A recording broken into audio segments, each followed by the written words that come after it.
কোরআন পড়তে পারেন না তাদের উদ্দেশ্যে হাদিসটা বলছি। তবে হাদিসটা বলা হয়ে গেলে বুকে হাত দিয়ে বলবেন যে হুজুর কোরআন শেখার জন্য আমাদের ইচ্ছা জাগে নাই। আগে হাদিসটা শুনেন, শুনতেছেন না?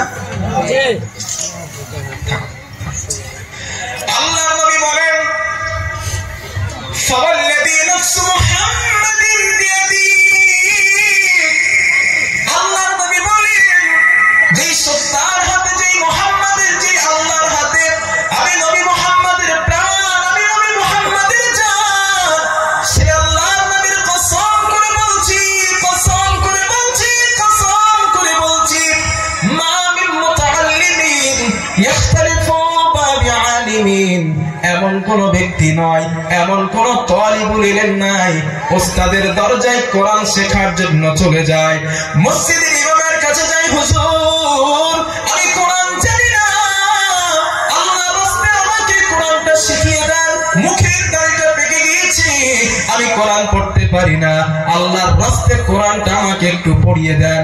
মাদ্রাসার ছেলে, হুজুর আমি কোরআন জানি না, আমি আপনার কাছে ভর্তি হতে চাই, আমি আপনার কাছে ইলম কোরআনটা শিখতে চাই।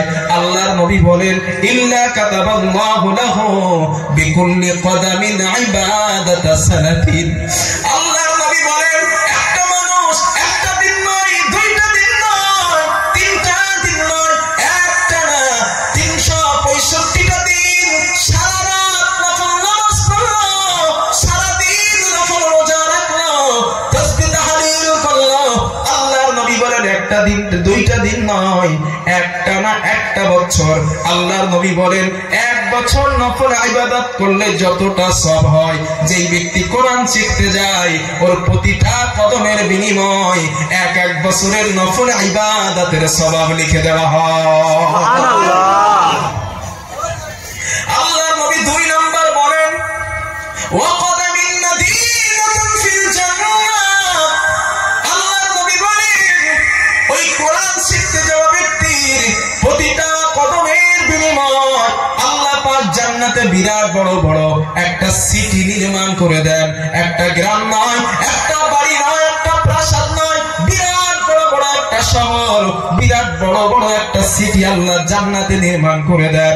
3 নাম্বার নবী বলেন ওয়াতাস্তাগফিরু লাহু মান ফিল আরদ, জমিনে যারা বিচরণ করছে, আপনার বাড়ির বিড়ালগুলো, আপনার পুকুরের মাছগুলো, আপনার বাড়ির হাঁস মুরগিগুলি আল্লাহর কাছে ওই কোরআন শিখতে যাওয়া ব্যক্তির জন্য মাগফিরাত করেন। আল্লাহ এই বান্দার যদি কোনো অপরাধ হয়ে যায়, বান্দার যদি কোনো ভুল হয়ে যায়, আল্লাহ আপনি তারে মাফ করে দেন, আল্লাহ আপনি তাকে ক্ষমা করে দেন।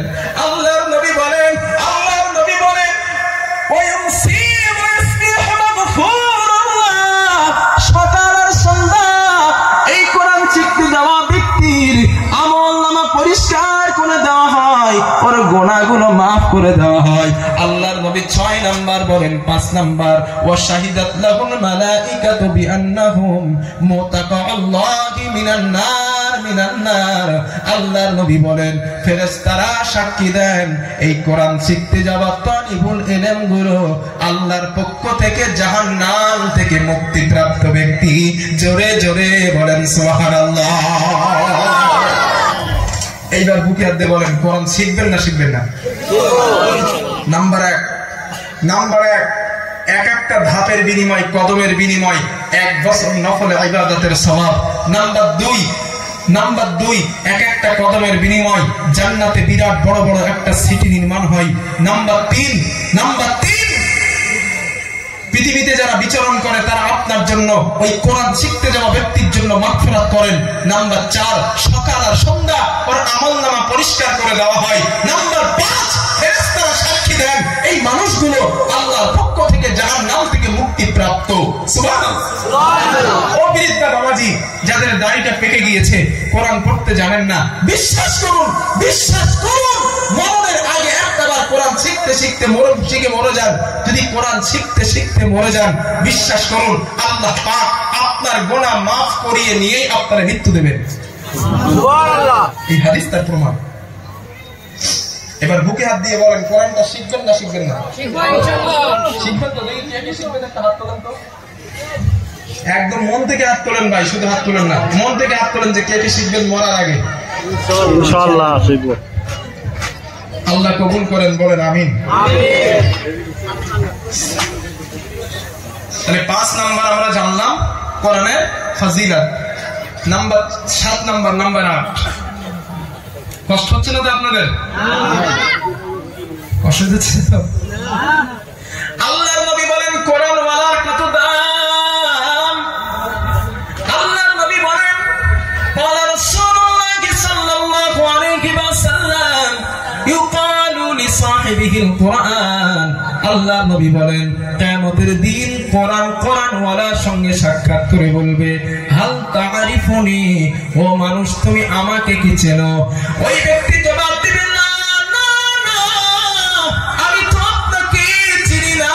আল্লাহর নবী বলেন কোরআন জবাব দিবে আনা সাহিবুল কোরআন, আমি তোমার দুনিয়ার সাথী আল কোরআন আল্লাযী আসবাহতুকা ফিল হাওয়াজিব। রমজান মাসে দিনের বেলা আমি তোমাকে খাইতে দেই নাই, ওয়াসহারতু লাইলাতাক, রাতের বেলা আমি তোমাকে ঘুমাতে দেই নাই। আল্লাহর নবী বলেন ফায়ুতুল মুলকু বিয়ামিনিহি, হাফেজে কোরআনের ডান হাতে আল্লাহ জান্নাতের বাদশাহী দিয়ে দিবেন। ওয়াল খুলদা বিয়াসারিহি, হাফেজে কোরআনের বাম হাতে আল্লাহ চিরস্থায়ী জান্নাতের সার্টিফিকেট দিয়ে দিবেন। সুবহানাল্লাহ। আল্লাহর নবী বলেন শুধু তাই নয়, ওয়াল খুলদা ওয়া ইউদা আলা রাসিহি তাজুল ওয়াকার, হাফেজে কোরআনের মাথায় আল্লাহ পাক সম্মানের মুকুট পরিয়ে দিবেন। হাফেজে কোরআনের বাপ মায়ের গায়ে আল্লাহ সম্মানের 2 জোড়া জামা পরিয়ে দেবেন। আল্লাহর নবী বলেন হাফেজে কোরআনের বাপ মায়ের আল্লাহ বিমা কুসির হাদিহি, এই সম্মান আমাদের কেন দেওয়া হয়েছে, এই মর্যাদা কেন দেওয়া হয়েছে? আল্লাহর পক্ষ থেকে জবাব আসবে লিআখদি ওয়ালাদিকুমুল কোরআন, তোমাদের সন্তান দুনিয়ায় কোরআন পড়ার কারণে এই সম্মান আল্লাহ তোমাদের দিয়ে দিয়েছেন। জোরে জোরে বলেন সুবহানাল্লাহ। নারে